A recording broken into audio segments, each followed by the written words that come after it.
Hi, I'm Andrew Wallace, and welcome to the We've Got a Problem podcast, where each week we explore inspiring stories of struggle, success, and solutions to prevalent problems, and how our guests have turned a problem into an opportunity.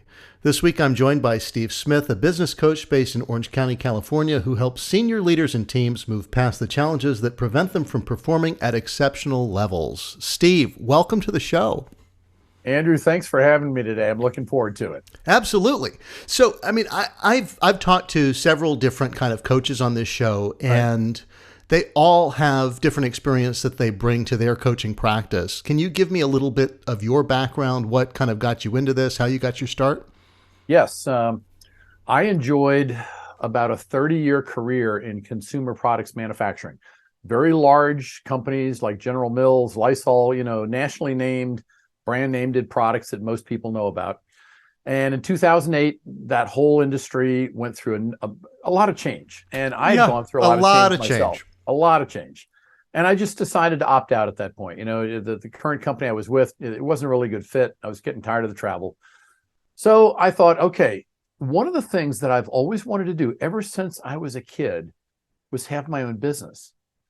I just never knew what that was or when it was going to show up. And so in 2008, I was financially secure. I figured I'd had enough background that I could put it into something. And I met a woman who was a consultant, and she's the one that introduced me to coaching. Now, I had heard of coaches before, and people that I knew had coaches, but it wasn't anything I really was intimate with. And I certainly never thought about myself. And then later on, I realized, wow, this was the absolute best thing I could have ever walked into. And the reason for that is because many of my colleagues, which are really, really good folks, they don't always come with a balance of real coaching experience and business experience. They're heavy on the coaching, they're light on the business, or they're all into the business and they really don't know how to coach very effectively. And I feel like the blend that I've brought is basically what my clients are paying for. Yes. And I think that's a big kind of weak point in a lot of casual coaches, people who go, oh, I want to be a coach. I think I like telling people what to do. And you're going, first of all, I don't think a lot of people are going to listen to you if if you don't have that kind of background, those bona fides that let you bring your unique lens to this and apply something. But also the fact that you have experience in an industry that might be only tangentially related, that you can say, look, you guys may not know what's going on here or how we do it in the consumer product space, but here's something that I can tell you that really worked for us. And you're like, oh, cool. Bringing your experience to bear on all of that stuff makes a huge difference. And I'm sure it helps you bond with your clients. Absolutely. It does. And I run into a number of coaches. I've had clients who have had other coaches, and I've always asked them, well, how was the experience? And what I typically get back was, okay, so they're coaching in kind of a vacuum. They follow all the methodologies, the rules, the things of that nature, but I don't really feel like I'm going in any particular direction. I obviously have to figure it out for myself. What I realized getting into the business and the executive realm was these people, they want to come up with their own, solutions, and they want to feel empowered, and they want somebody as a sounding board. But at the end of the day, I'm an investment and they want a return. And you don't get a return necessarily that you can measure in life coaching or relationship coaching or any other kind of coaching you might want to bring to bear on a more of a personal level, Yes, absolutely. And that's, I had a guy on the show a little while ago who said there's been a big kind of pushback that's now kind of ameliorated, that's kind of gone away lately. But when he started coaching, there was this pushback from people who go, oh, the people who need coaching are the low performers, the people who are having trouble. And instead of looking at it that way, because everybody's got some way that they could improve, right? That's and I look at it as the best one to get better, right? Tiger Woods gets a swing coach to when he's at the top of his game.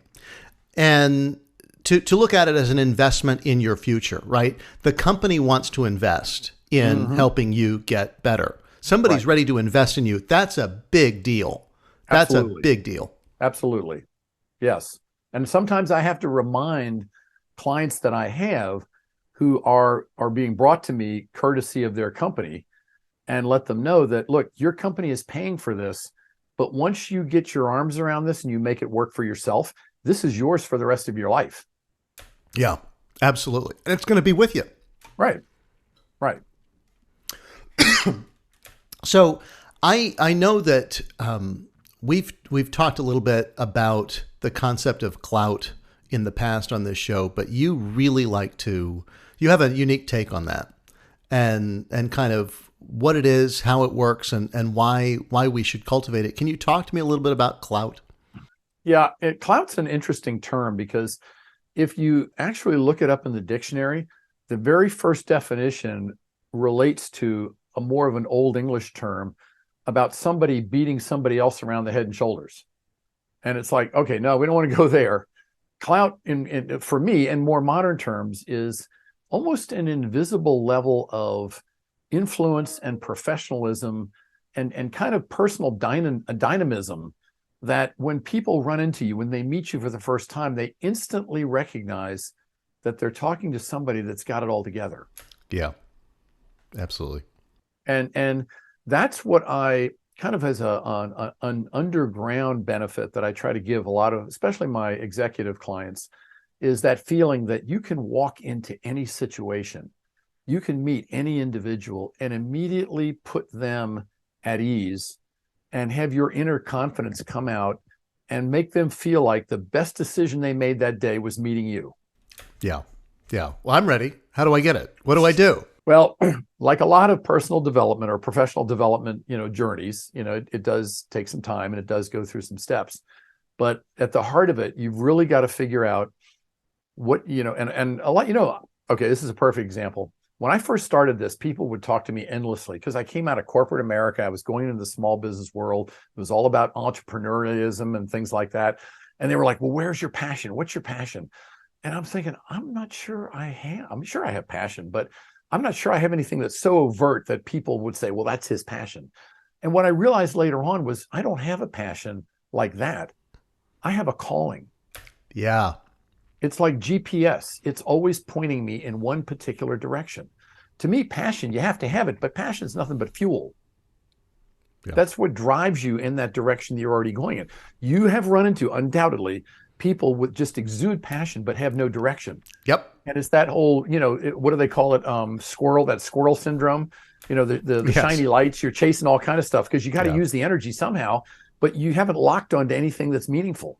Right. And so people that have clout have a very, very clear understanding of what their calling is. And they know it instinctively. They don't have to think about it day and night. It just it drags them along in that direction. And whatever situation or group or organization they find themselves in, they end up falling into that same spot because that's where they belong, and they just naturally guide themselves there. Yeah. I mean, it seems pretty elusive to me, right? It's kind of an unquantifiable factor that just let little extra special sauce almost that gets you that could make the difference between somebody being on the fence about something and somebody being all in on signing up with you, on promoting you, on any of these things that you are trying to get done and making a difference in the world. That somebody's like, well, this guy. The other thing that I realized early on, because I had run into many, many people I was collaborating with that were going after this other area that I try to avoid. And it's this whole idea, and of course, in the entrepreneurial world, sometimes they call it fake it till you make it. So if you want to be a famous person and you're not that now, you have to be that before you can become that. So you're faking it, or you're working on it, and then eventually it'll show up. Okay. It's the mind over matter kind of thing. And look, for a lot of people, it works as long as what they're trying to be successful and famous in is legitimate. It's something other people value and see relevance in. But there's a whole bunch of posers out there that get into all these other little these marketing circles, and they promote stuff that it's kind of like, okay, I see what he's doing, but I'm not really sure I can get my arms around it. Yeah. And so I try to avoid that. I try to avoid that. And it's like, okay, you don't have to be famous worldwide. You just have to be a recognizable quantity in your community, the Yeah. place you're trying to serve. Could be a Yes. market level, it could be state, it could be the US and Canada, who knows? Right. But if you're that person, people will find you because that's what they're looking for that now. Yeah, and that's, I mean, we deal with that a lot in the film business, which is kind of my other job. And the concept of people, a lot of people get into the entertainment business because they want to be famous. They want to be known. They want to be that name above the title on the marquee. And that is not what you actually want, in fact. I would much rather be well respected and known in the film community among the studios and the producers and actors and whomever. But I don't want to be the guy out front because I still want to have a life. And that's what a lot of people miss out on when you're actually, I mean, really famous, is you lose any sense of privacy. You lose any ability to go to the grocery store in a sweatshirt and sweatpants and just grab something, because now you're going to get photographed as Britney Spears went to Ralph's today, and you're going right. Oh yeah. No, look, there's clearly downsides to that stuff. And look, all the people that I touch aren't operating at that atmosphere anyway. All they're trying to do is be able to be involved in their companies, their organizations, and have this feeling that other people know their value and they can put their value to the right purpose and actually get things done. And let's face it, the higher up you go in an organization, the less you actually personally get anything done. You have to get things done through everybody else. Yes. So now it's a matter of, are you attracting the right people that are going to work with you to help you get the mission accomplished? Yeah. Yeah. I mean, that's something that I didn't learn until later when I was starting my career, was how much it mattered, how you could inspire, direct, encourage the people below you to get things done, because you couldn't actually do them yourself. I mean, you're that and not even like, I in some ways used to liken it to being better at just delegating things. And that's not really it, because sure, I can delegate something to an assistant level person or an admin task and go, this is not a good use of my time to be typing up this memo or these meeting notes and all that. I'll review them, but I can give you my notes and you can transcribe them and all that kind of stuff. It's way beyond that, because you're now trying to bring your vision and strategy to the people below you and get them to buy into it. And that's a difficult thing to do, especially in the United States, where we all have this concept of individuality, which I think is important, but everybody wants to understand it. They want to know why we're doing it. They want to know how we're going to do it. And those kinds of things, man, you get to be a top level executive, and all you can do is that. Well, look, I very much believe today that we're dealing with one of the most educated workforce that we've ever had in the history of this country. All right. Yeah. You know, it's not like, oh, gee, you have a bachelor's degree. You know, you're kind of a cut above. Now, that's just that's a ticket into the market. Right. You know, everybody's table just stakes. piling on extra, academics and specialties and things of that nature. Whether they use them or not, that's a whole nother subject. But they're showing up, with a lot of academic credentials. Yes. What I believe they're all looking for, I think people today more than anything are looking to be inspired. Yeah. They want to know that the company that they work for has a purpose. That in the marketplace, if I was to walk around with a T-shirt and my company's logo on it, people would smile, or people would ask questions. People wouldn't cross the road and walk on the other side because you're like the Scarlet Letter kind of thing. They want to be inspired. They want to be inspired by the people that they work for. Yeah. So it's look, good leaders should know how to delegate, because if the more you take on from a task standpoint, the less you're doing from a strategic standpoint. Mm-hmm. So you want to delegate things out. You want to give things to people who have the ability to handle them and want and desire to do that. Yes. But wouldn't it be great if you could inspire your people to be able to come to you and say, what else can I do? Yes. Yeah. I mean, build that sense of that sense of shared purpose almost. It's like we're in this together. I'm inspired. So what have you found to be the best ways to inspire people? What's really working well? All right. And I will tell you right off the bat, this is not something I created. I am the master of borrowing from everybody else. The thing that I believe today inspires people and gets people to want to work with you is when you spend all of your time letting them know that they have a purpose and they have value, and you know what their skills are, and you're willing to help hone them so that they can live their best existence when they're on the job as well. So what that really means is less dictating, Yep. and more listening, less monologuing and more asking questions, right? Yeah. Less telling people, I need you to do this, this, and that, and more opportunities to sit down and say, look, you do a great job here. You work really hard, but I know this isn't what you want to do the rest of your life. What does your career goal look like? Yeah. What are you trying to get to that along the way I can help you get there? Yeah. Well, When people know that and they know you care, they'll take immense amounts of SHIT, right, because they're going to stick with you because they want to be part of a winning team. Yes, and they're partnering with you, and you're partnering with them, right, to bring something to fruition. To right. Go, again, I know this isn't what you want to do forever, and that's cool. And in fact, I would love for you to help you find a bigger, better position in this organization, to be a partner in your development. That nothing would make me happier. Right. And there might be some times when we've got to come together and deal with the SHIT, and the fit might hit the shan.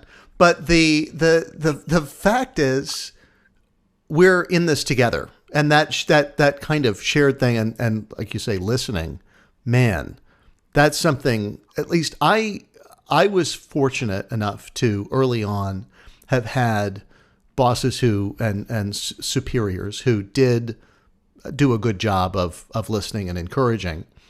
But I was in an organization that wasn't set up for that.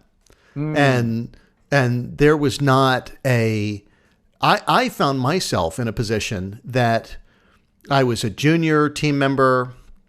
We had long, arduous work hours. The work-life balance just wasn't there. And I looked above me and 2 or 3 layers above me and saw that they still didn't have the work-life balance and some of the other things that I was looking for. And their lives, although their paychecks were larger, weren't that much of an improvement.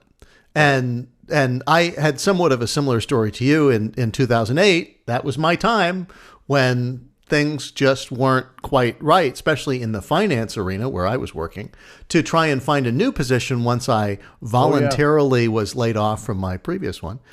And what a difference that would make to be in an organization that from top to bottom encouraged that kind of behavior and really inspired people to come together. I think a lot of the kind of startups and things like that try and do a better job of that, but they also get into that storming thing where they're just, everybody's putting out fires all the time, trying to put things together.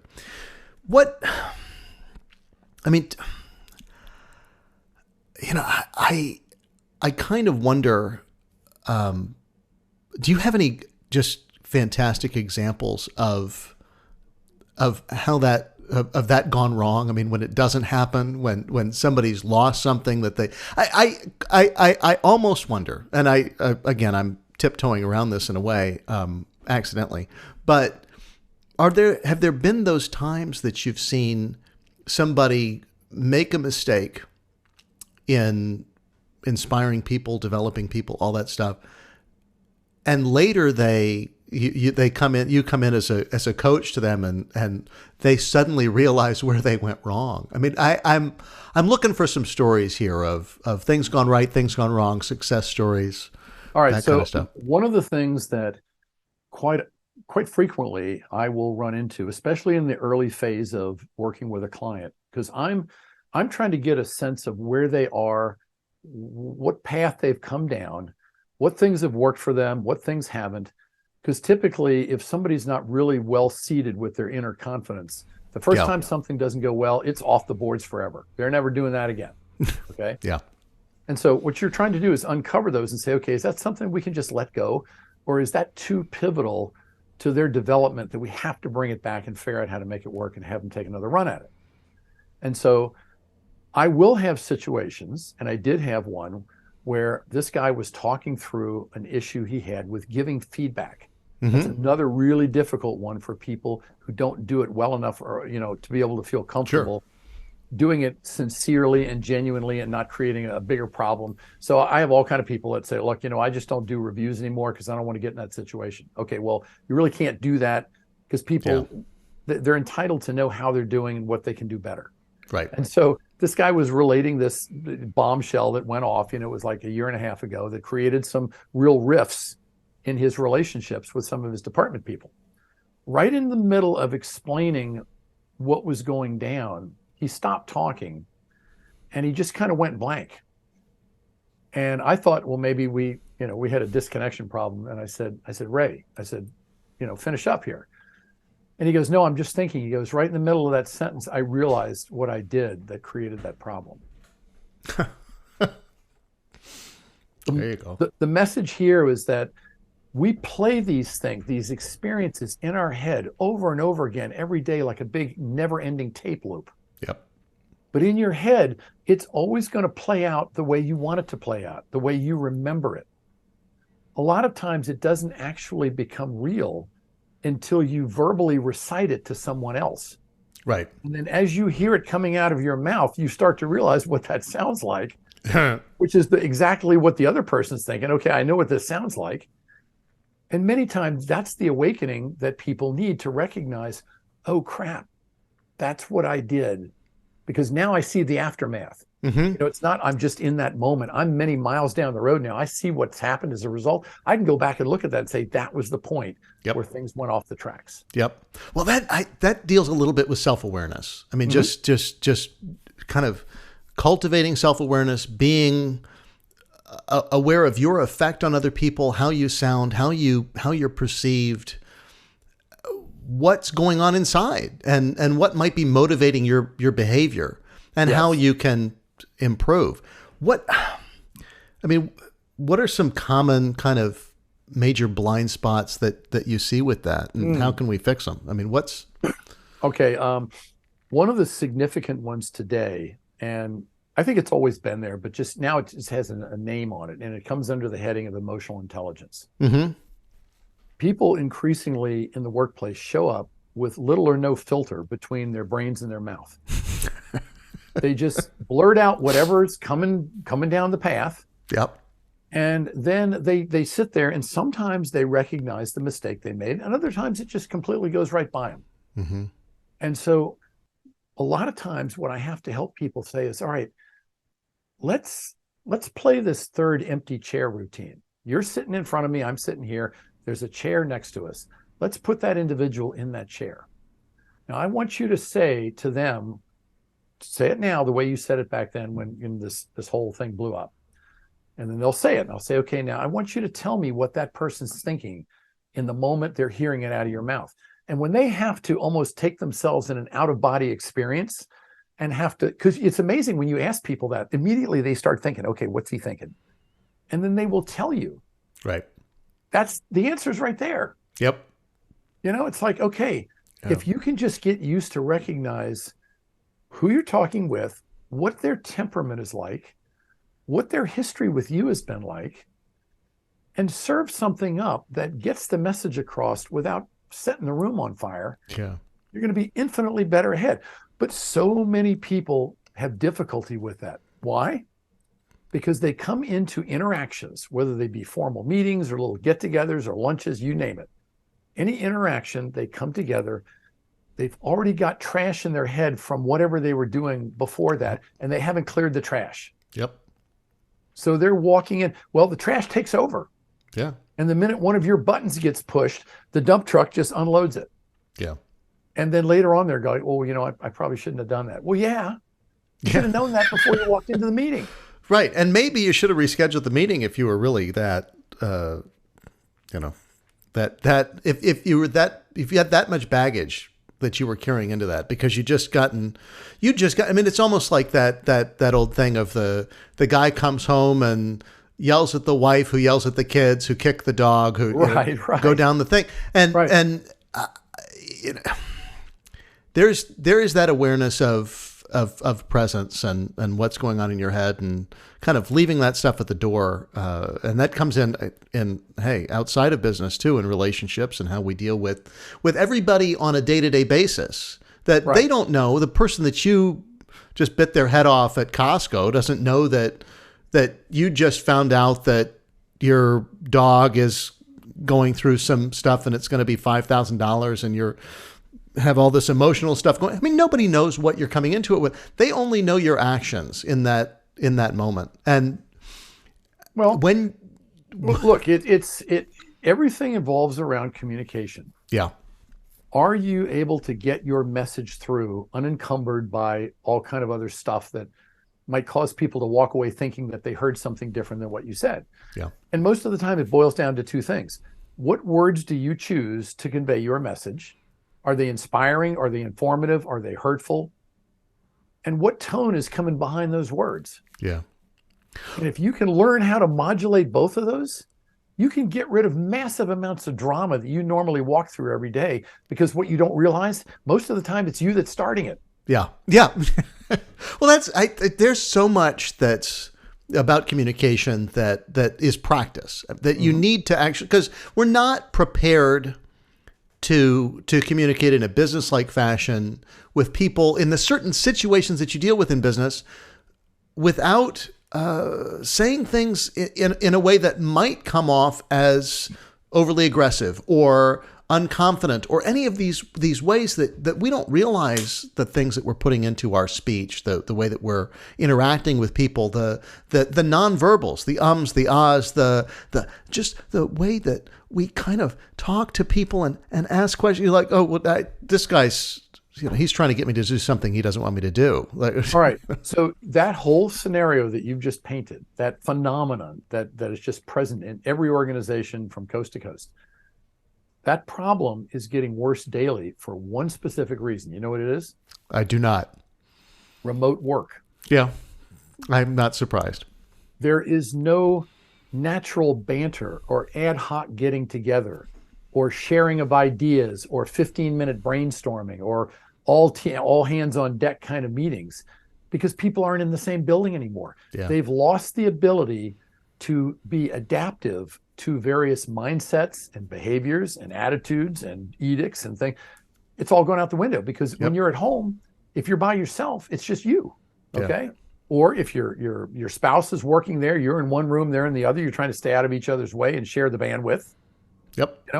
It's completely different now.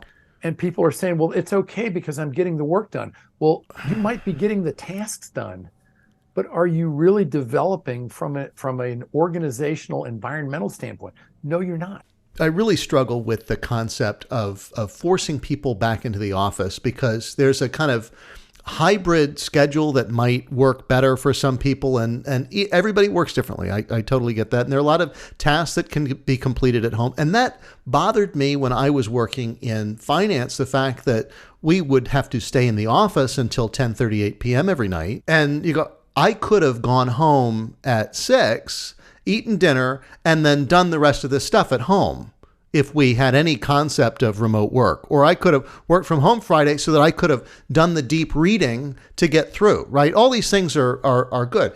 But when you miss out on those water cooler conversations, or being able to grab somebody to knock on their door in their office and go, let me run something by you, and just do that kind of stuff, you really miss out on this, on the growth, especially. There's organizational camaraderie. Yeah. And getting to know how people operate and react and deal with, with unexpected hardships or threats to whatever they're doing, or major mistakes. I mean, this is all stuff that people in business go through every single week. And it's not the fact that you're going to stop that. It's the fact that you just get better at dealing with it. Yeah. And when you're out of that environment, it's just like anything else. Your muscle memory goes away. Yeah. And so, I agree with you. I mean, people that have kind of gotten into this thing where they've made it work for their family, and that's great. Okay. But there are some people that want opportunities to grow up in an organization. They're probably never going to get them. Yep. Because they're not in the organization enough to understand what they're dealing with. Yes. So a couple of questions. We're kind of coming to the end here, but I like to ask these of everybody.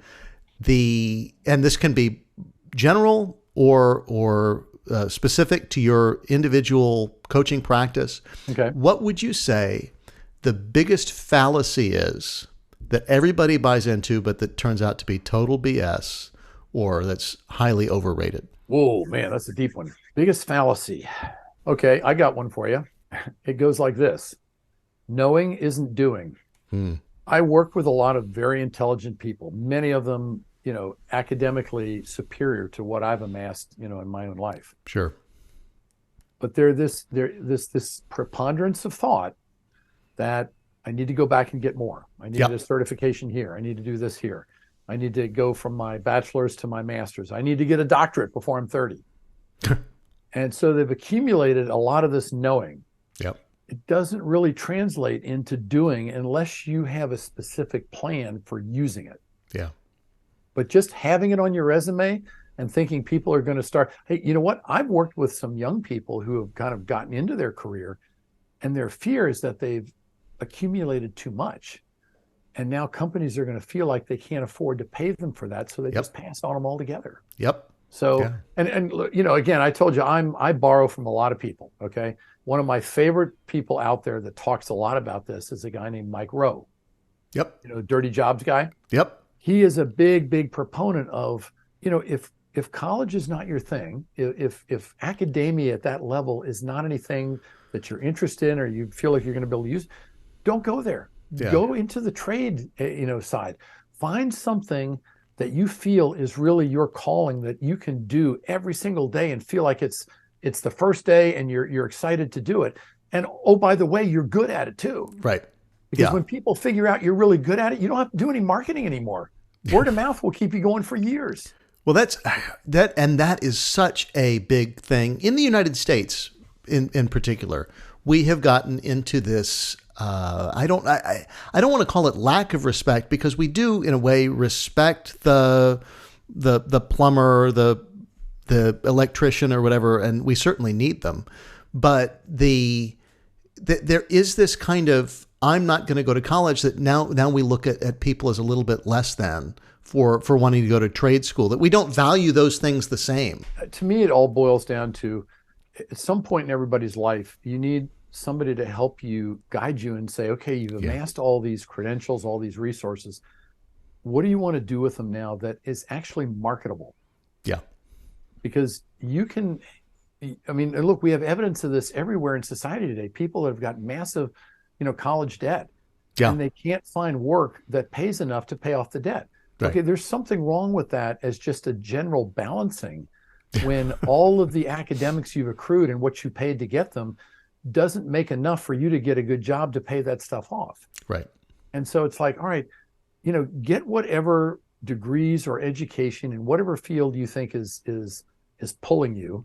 Yeah. But at some point, put the brakes on it and just say, all right, what am I going to do with this now that's going to actually further my own career success down the road? The third company I worked for, I was running the West Coast operations for this pharmaceutical company that had a consumer division. So they sold products through regular stores. And, I had a whole team of people in the office. One lady was our analyst, and she would do a lot of number crunching and market and analysis and stuff, and help us figure out where to put our efforts. And she was really good at it. She ate this stuff daily. And so I brought her in the office one day, and we were just kind of, chatting. And I said, you're really good at this. I said, how did you develop this skill? And she said, I got out of school and I immediately kind of got attracted to numbers. I love diving into numbers. And I said, well, what kind of a degree did you get for that? She goes, I got my degree in archaeology. She goes, I started up thinking I wanted to dig up old bones, and I realized that what I really want to dig up is market numbers. There you go. And so I thought, okay, so she somehow pieced it together. And she arrived at a spot where she was very good, she was very well paid, and she loved what she was doing. That's it. That's all we're looking for. She converted it from here's what I know to this is what I like to do. Yeah.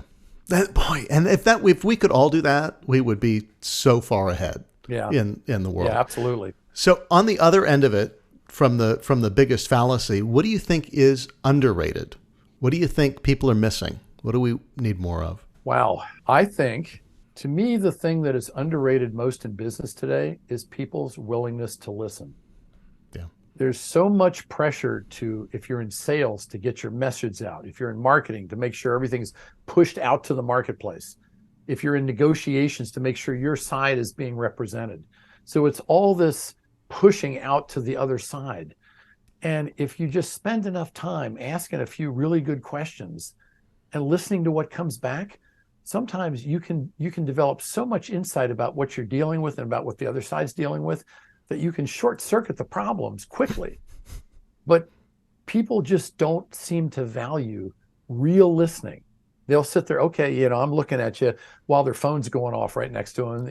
They're doing the texting while really good unobstructed listening has fallen by the wayside. Yeah. No, and for sure, we can see that everywhere. We definitely need to listen better and listen more. Folks, Steve, thank you so much for joining me. Folks, if you want to know more about Steve, you can check out his website, growthsourcecoaching.com, and connect with him on social media on LinkedIn and YouTube. Links to everything are in the show notes as always. And until next time, we don't have a problem. We've got an opportunity. Thank you.